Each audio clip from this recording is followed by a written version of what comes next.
Hello, I'm Isaac Hayes III, founder and CEO of Fanbase. Listen to what I'm about to tell you. The window to invest in Fanbase is closing. We've raised over $10.6 million of our $17 million goal. That means there's room for less than 6,370 people to invest in Fanbase for the average amount. The minimum to invest in Fanbase right now is $399. That makes you an owner in Fanbase today. Go to startengine.com/fanbase to invest. Why? Because current social apps have taken advantage of users for far too long, with content suppression, shadow banning, harmful racist content, and no real tools for monetization and equity. Fanbase has over 1.4 million users and counting, allowing anyone to reach all their following and monetize their content from day one. Social media is the new TV, and whoever owns the apps that distribute that content have the opportunity to own potential billion-dollar companies. While big platforms with uncertain futures are failing to serve their users, Fanbase is stepping up to fill the gap. Don't wait until it's too late. Invest now, invest for yourself and your future. Go to startengine.com/fanbase and own the next generation of social media.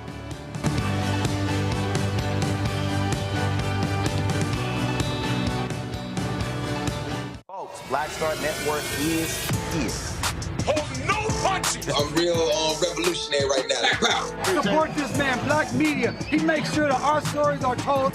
Thank you for being the voice of Black America, Roland. Stay black. I love y'all. All momentum we have now, we have to keep this going. The video looks phenomenal. See, there's a difference between Black Star Network and Black-owned media and something like CNN. You can't be Black-owned media and be scared. It's time to be smart. Bring your eyeballs home. You dig?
Folks, today is Friday, May 9th, 2025. Coming up on Roland Martin Unfiltered, streaming live on the Black Star Network. In a surprise move, a federal judge has postponed the sitting of a jury in the trial of Sean Diddy Combs. Legal analyst Candace Kelley was in the courtroom, and she'll tell us exactly what is going on in that particular case. A Black Texas mother whose son was killed by a Lubbock County Sheriff's deputy wants answers about his death. She'll be on the show to tell us exactly what happened. Also, I'll talk to a Missouri Democratic state representative who lit up the GOP over the capital gains bill and caring about poor people. Also, dumbass Donald Trump calls the Mattel toy company a country, saying he'll slap tariffs on them.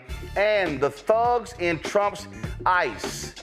They arrest the mayor of New Jersey, rough up an elderly member of Congress. Folks, wait till we show you the video. This harkens back to the days during Jim Crow of Jim Clark, as well as Bull Connor. It is time to bring the funk on Roland Martin Unfiltered. On the Black Star Network, let's go. He's got it. Whatever the miss, he's on it. Whatever it is, he's got the scoop, the fact, the find. And when it breaks, he's right on time and it's rolling. Best believe he's knowing. Putting it down from sports to news to politics. With entertainment just for kicks, he's rolling. It's on Go, Roll, y'all. It's Roland Martin, yeah.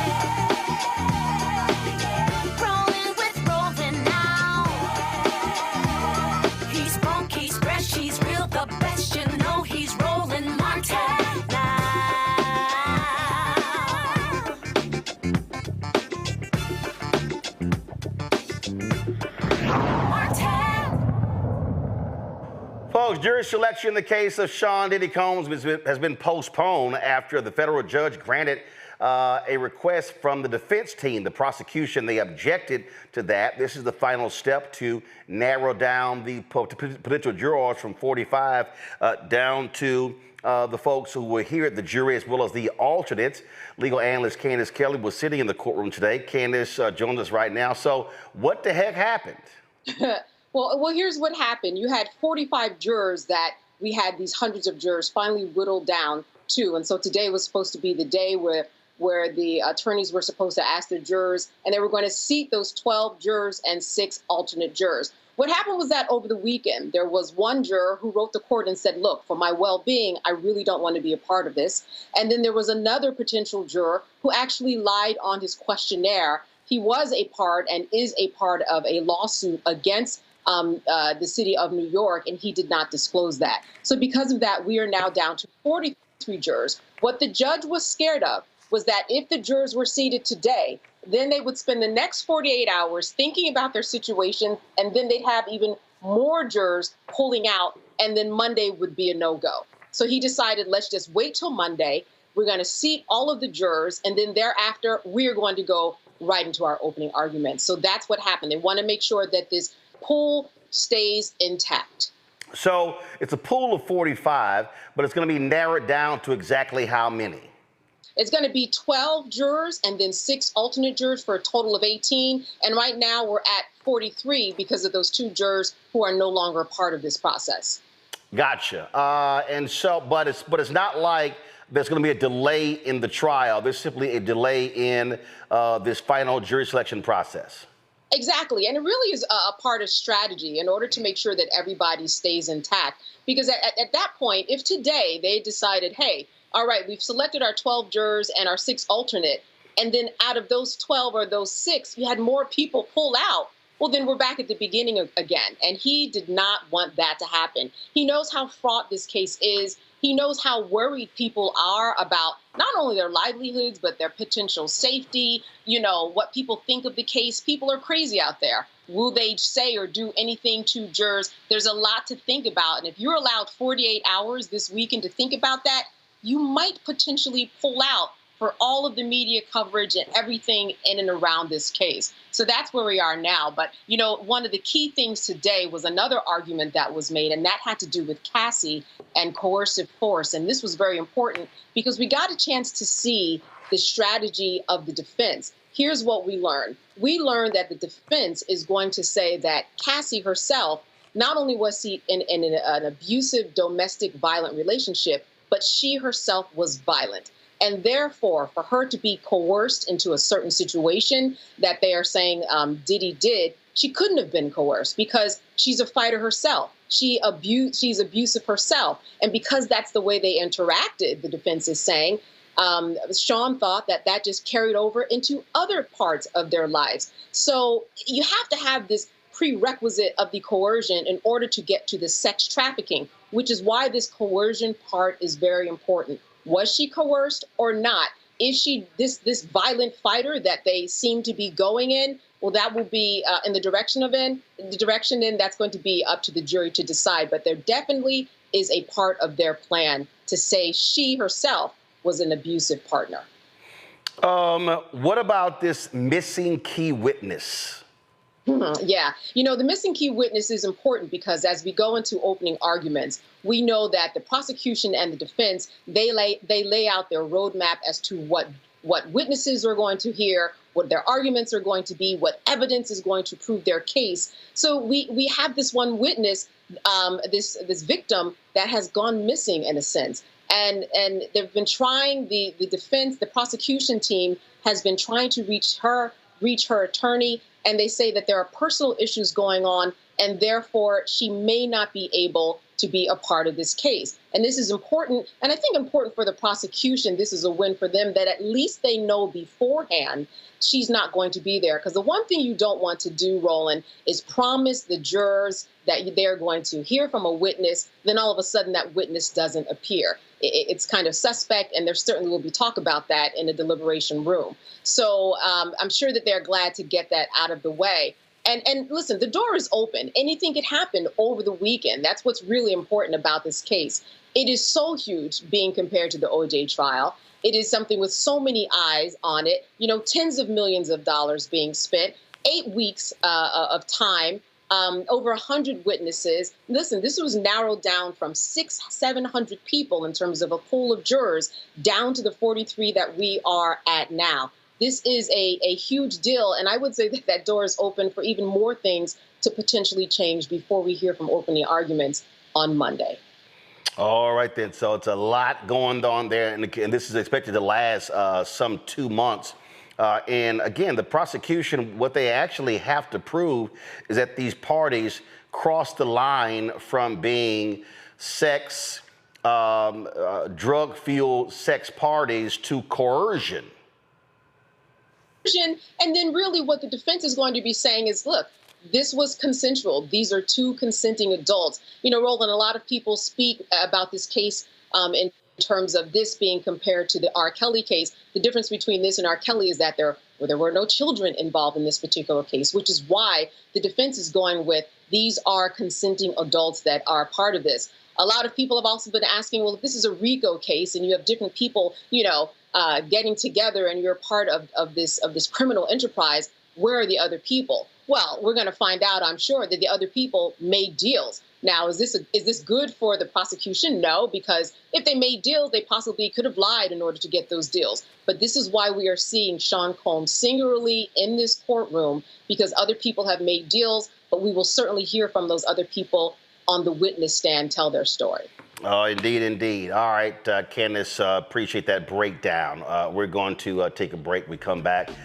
More to talk about, including Donald Trump wanting to shut the borders down, but he has no problem bringing in some 50,000 white South Afrikaners. That's right, the folks who were believing in apartheid into America. That's actually happening.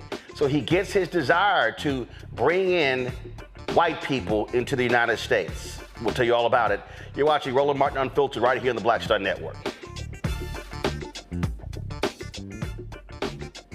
Next on the Black Table with me, Greg Carr. The Tuskegee Institute, now university, forever linked to the infamous and despicable syphilis experiments done on the poor rural farmers in Alabama and the Tuskegee Airmen, the famous heroes of World War II. But its history is about so much more. In his new book, The Tuskegee Student Uprising, author Brian Jones reveals a largely untold history, rich in radical activism and reform. Suddenly the students are meeting these folks whose lifestyle is very different from theirs, very rural, but they're seeing them lose family members. People in their family disappear. How Tuskegee became an epicenter for Black power. An amazing history lesson on the Black Table, right here on the Black Star Network. Hey, what's up? It's Sammy Roman. Hey, it's John Murray, the executive producer of the new Sherry Shepherd Talk Show. It's me, Sherry Shepherd, and you know what you're watching, Roland Martin Unfiltered. All right, folks, welcome back to the show. All the folks you're watching on YouTube, be sure to hit that like button. That's important for folks to be able to, of course, see the content here. Folks, Donald Trump, we know he can't stand black people. He can't stand women. So is it a shock that last night he fires the highly, eminently qualified librarian over the Library of Congress? Carla Hayden became the country's top librarian in 2016 and had about a year and a half left on her 10-year term. Democrats were quick to criticize the action. In fact, they sent her an email from an aide of Donald Trump. That's crazy. House Democratic leader Hakeem Jeffries said in this statement, Dr. Carla Hayden is an accomplished, principled, and distinguished librarian of Congress. Her historic tenure has taken the institution to new heights, and I'm thankful for her incredible service. Donald Trump's unjust decision to fire Dr. Hayden in an email sent by a random political hack is a disgrace and the latest in his ongoing effort to ban books, whitewash American history, and turn back the clock. The Library of Congress is the people's library. There will be accountability for this unprecedented assault on the American way of life sooner rather than later. Now, folks, on Tuesday, Hayden testified before the Senate Appropriations Committee about the library's fiscal budget for 2026. Here's some of her testimony. This is an opportunity to provide testimony in support of the library's fiscal 2026 budget request. The mission of the library is to engage, inspire, and inform the Congress and the American people with a universal and enduring source of knowledge and creativity. Above all, the library exists to serve. Service to Congress remains the foundation for the library's mission every day with analysis, policy consultations, briefings, programs, and constituent engagement.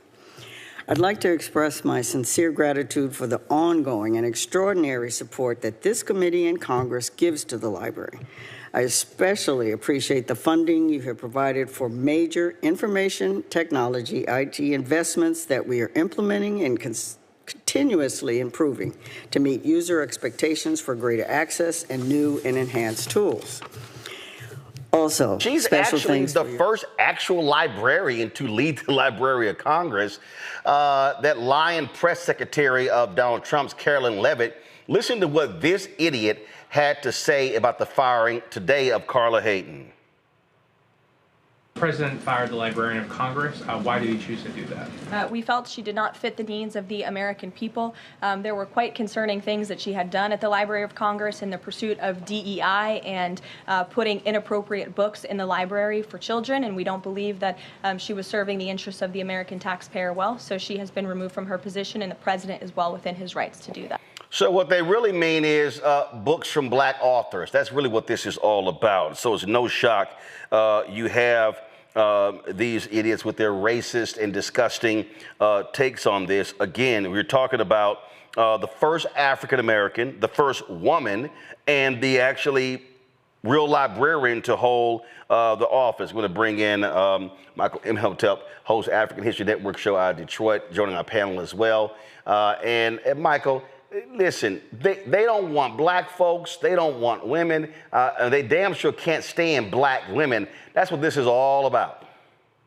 Absolutely. And Roland, this is about using DEI to wipe out African Americans all across the board, attack African Americans, attack Latinos, whatever it is, say that they're unqualified when they are highly qualified. The first librarian. Now, the Library of Congress was founded in 1800. OK, founded in 1800. That's 3 years before the Louisiana Purchase. And when you look at this right here, Caroline Levitt could not state specifically what was done that was wrong that disqualified her. She talked about inappropriate books in the library for children. Okay, well, which inappropriate books? Right. What was inappropriate about them? So what they do is they throw out DEI to attack Harvard University, Columbia University. Howard is coming. I'm telling you, HBCUs are coming, and they're doing this. This is straight out of Project 2025. This is what they have been planning, and all of this is a backlash to the racial reckoning that was taking place in this country as after the death of George Floyd. And she had 1 year left in her tenure. It's a 10-year tenure. She was appointed by President Barack Obama. So more things like this are coming. This is terrible, but it's not unexpected coming from the traitor-in-chief. Yeah, but here's the whole deal. This is normally an apolitical position, Candace. The numbers are astonishing. First of all, this is how shameless these people are. This is the email that they actually sent to Carla Hayden. Carla, first of all, have some respect, you assholes, by addressing her by Miss Hayden or Mrs. Hayden. No, go back, please. Thank you. Leave it there. Carla, on behalf of President Donald J. Trump, I'm writing to inform you that your position as a Librarian of Congress is terminated effective immediately. Thank you for your service. Candace, that was it. That was it. That's how, again, shameful the email is that they actually sent out. And again, the Library of Congress, to understand, again, the historical points, since 1802, only 14 people have held the position. The predecessor to Carla Hayden held it for 28 years. This is what you get with these thugs, Donald Trump and his thugs?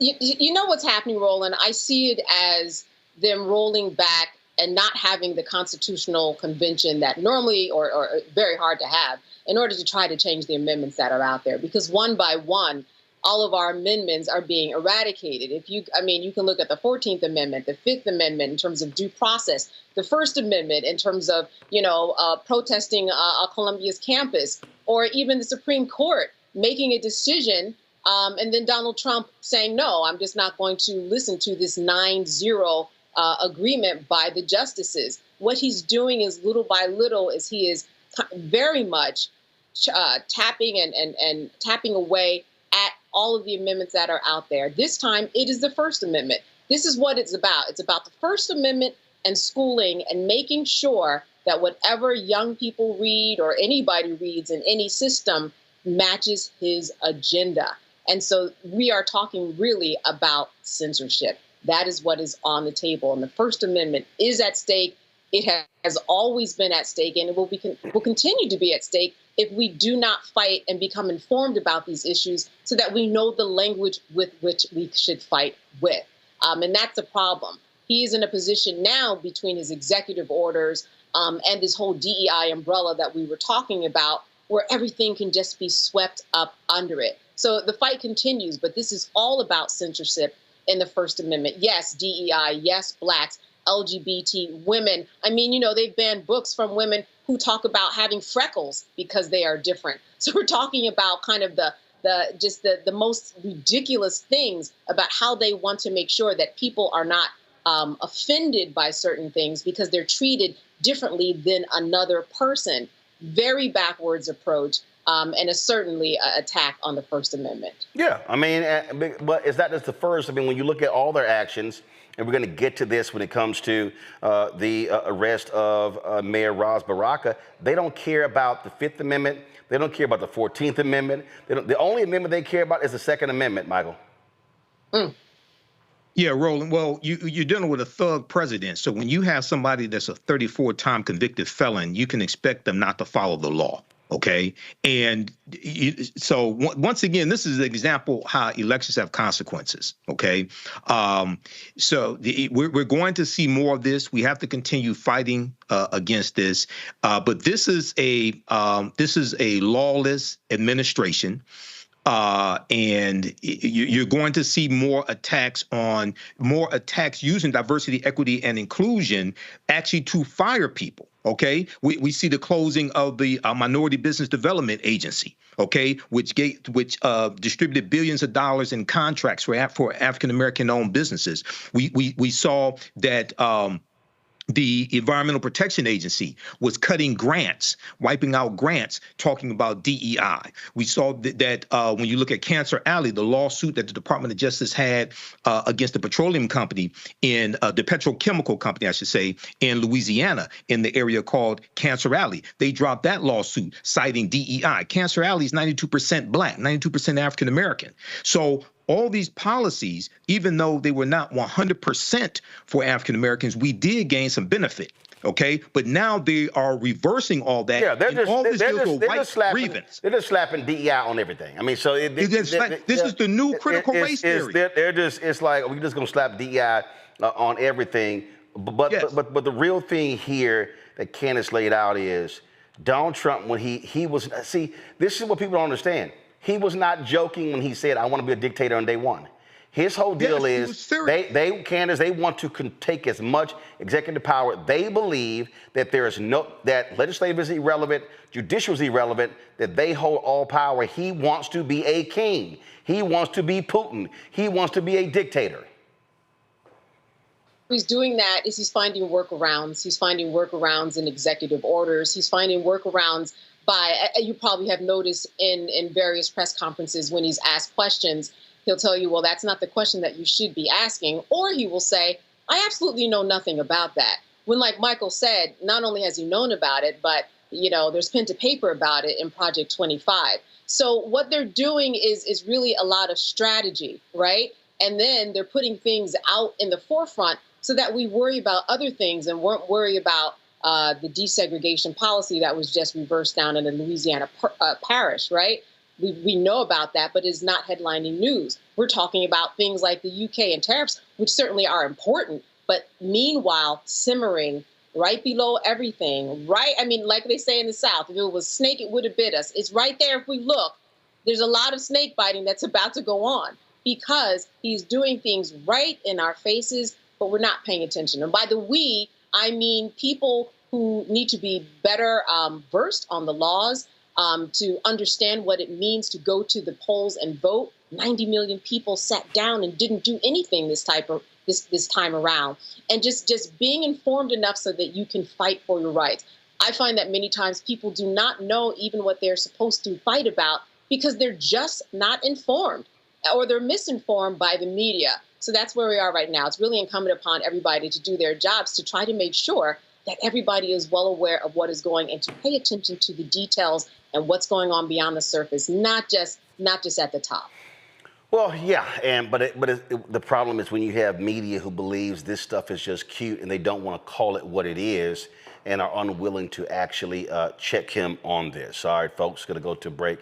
Lots to talk about, including Missouri State Representative who just blisters the Republicans when it came to them and the capital gains bill. We'll also talk about the ICE arresting Newark Mayor Ras Baraka. Folks, we're talking about, we're going back to Jim Clark and Bull Connor days. Members of Congress are outraged in the process. They roughed up an elderly female member of Congress. They're getting blasted. We're going to show you the video of what took place.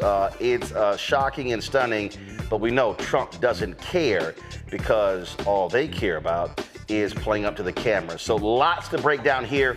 Roland Martin Unfiltered on the Black Star Network. Be sure to support the work that we do. Joining our Bring the Funk fan club. Your dollars are critically important for the work that we do. If you want to contribute via Cash App, please use the Stripe QR code. It's right here. You can see the QR code there. Point your phone to it. If you're listening, go to blackstarnetwork.com and go to our site. Check it out. Also, you want to send a check and money order, make it payable to Roland Martin Unfiltered. P.O. Box 57196, Washington, D.C. 20037-0196. PayPal is R Martin Unfiltered. Venmo is RM Unfiltered. Zelle, Roland at RolandSMartin.com. Roland at RolandMartinUnfiltered.com. If you want to get our Roland Martin Unfiltered Black Star Network swag, like the shirt that I'm wearing the crew neck. Don't blame me. Don't blame me. I voted for the black woman. Y'all see the T-shirt? Come on. Thank you. Come on. Come on. Thank you. All right, y'all see me wearing the sweatshirt. Don't blame me, but for the black woman, you guys, it's a sweatshirt, hoodie, T-shirt as well. Be sure to get that swag by going to rolandmartin.creator-spring.com, rolandmartin.creator-spring.com. Come on, let's show the graphic, please. So we can get our shirts, or go blackstarnetwork.com. We'll be right back.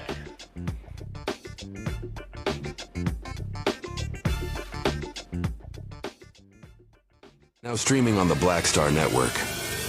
In France, me and Tony, and accidentally went to the Louvre, right? But I had never been, and I saw a side door. And we got off the little bus. I said, come on, let's go to the Louvre. I mean, I'm just like, let's go to the Louvre, right? We're here. This black girl is at the door with this white guy, black African girl. And she says, oh my gosh, Vanessa Bell Calloway. And I'm like this, you know me? And come to find out we were at the wrong door. But she said, I'm gonna let you in, just go in here.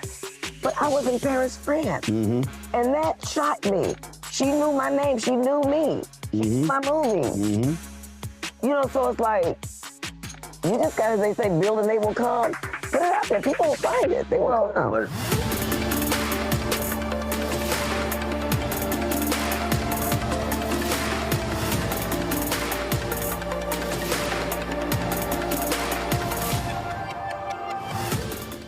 This week on The Other Side of Change. Let's talk. Vote blue, no matter who. We need political imagination more than ever, and unfortunately, some people on the Democratic side really are discouraging that. We're going to dig into all of it. The Democratic Party needs to remember who they are and who they are responsible to. This is On the Other Side of Change, only on the Black Star Network. This is Reggie Rock Byford.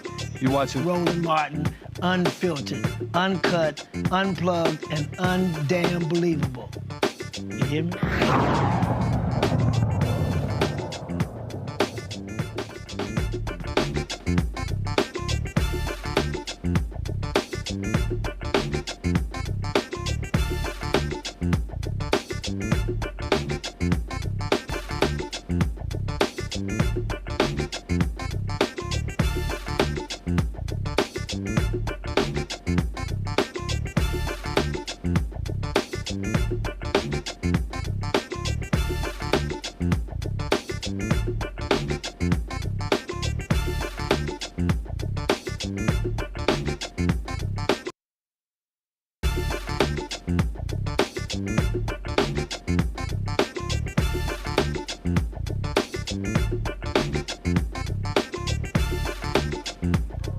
All right, folks, a lot of drama happening when it comes to HBCU presidents. We're going to show you again, Will Packer, Florida A&M, a prominent graduate, just ripped into one of the choices for their finalists, targeting a what he calls a black MAGA Republican. Now, Bethune-Cookman, also in Florida, they've announced the finalists, 3 finalists for their president to lead the historic 124-year-old HBCU in Daytona Beach. A 15-member search committee of board members, faculty, students, alumni, community leaders have narrowed the field to the candidates. They will each visit the campus for interviews and community conversations. The finalists are Dr. Albert Mosley, the president of Morningside University in Iowa, a first-generation college graduate. He holds degrees from Duke and Yale, is known for innovation, expanding access. Dr. Tundra Nika Coleman Farrell, vice president of academic affairs at Palm Beach State College. She leads the 5-campus system with more than 40,000 students. She's an alum of Florida Atlantic University, known for student success and equity leadership, and also Dr. Sharonda Gibbs, the Dean of Business and Economics at Morehouse College. She has degrees from Grambling State, Jackson State, and is respected for her work in entrepreneurship and faculty development. So that's what's happening at Bethune-Cookman. We told you earlier the week the president of Jackson State abruptly resigned. They still have not given any reason why he has resigned. And the presidential search at Florida A&M is not going well. And Rattler Nation, and I've gotten emails from folks about what's going on at Florida A&M, and they say that one candidate absolutely should not be considered. They have been targeting Marva Johnson, a telecom executive. She's a lobbyist for Comcast with extensive ties to Governor Ron DeSantis, also was one of the electors for Donald Trump, and they've been hitting her hard, saying not only has she never run a university, they say she's never worked at a university, but she is one of the finalists from for the president's office. Now, starting Monday, the finalists will begin interviews, visiting the campus, meeting with faculty, students, and staff. And also the interviews will be live streamed. We'll be carrying those interviews right here on the Black Star Network. Now, as I said, Florida A&M alum Will Packer, Hollywood producer who's given lots of money. The amphitheater on campus is named after him. He dropped this video last night and has continued to put pressure, calling on Florida A&M Rattlers to stand up. And again, he is specifically targeting Marva Johnson, saying she is grossly unqualified to even be a finalist to be the president of Florida A&M. This is what he dropped on social media. This is an urgent message for alumni and students of Florida A&M University, and a warning for all those who love and support HBCUs. HBCUs are under attack. MAGA is trying to take over leadership at several of our beloved institutions. Right now, FAMU is in the bullseye. Hear me loud and clear. Right this very minute, a group of activist Republicans are trying to put in the highest position of power someone who is solidly and objectively unqualified for it. Her name is Marva Johnson. FAMU deserves better. Marva Johnson has been named a finalist for the FAMU presidency by Florida Republicans who sit on the presidential search committee. Let me tell you a little bit about Marva Johnson. She is a career lobbyist with no experience in higher education administration. Literally, the same amount of higher education admin experience as you or I. Zero. None. Now, this is not just about her being a staunch Republican. Everyone has a right to their own political affiliations. But what we cannot allow is a hostile takeover by some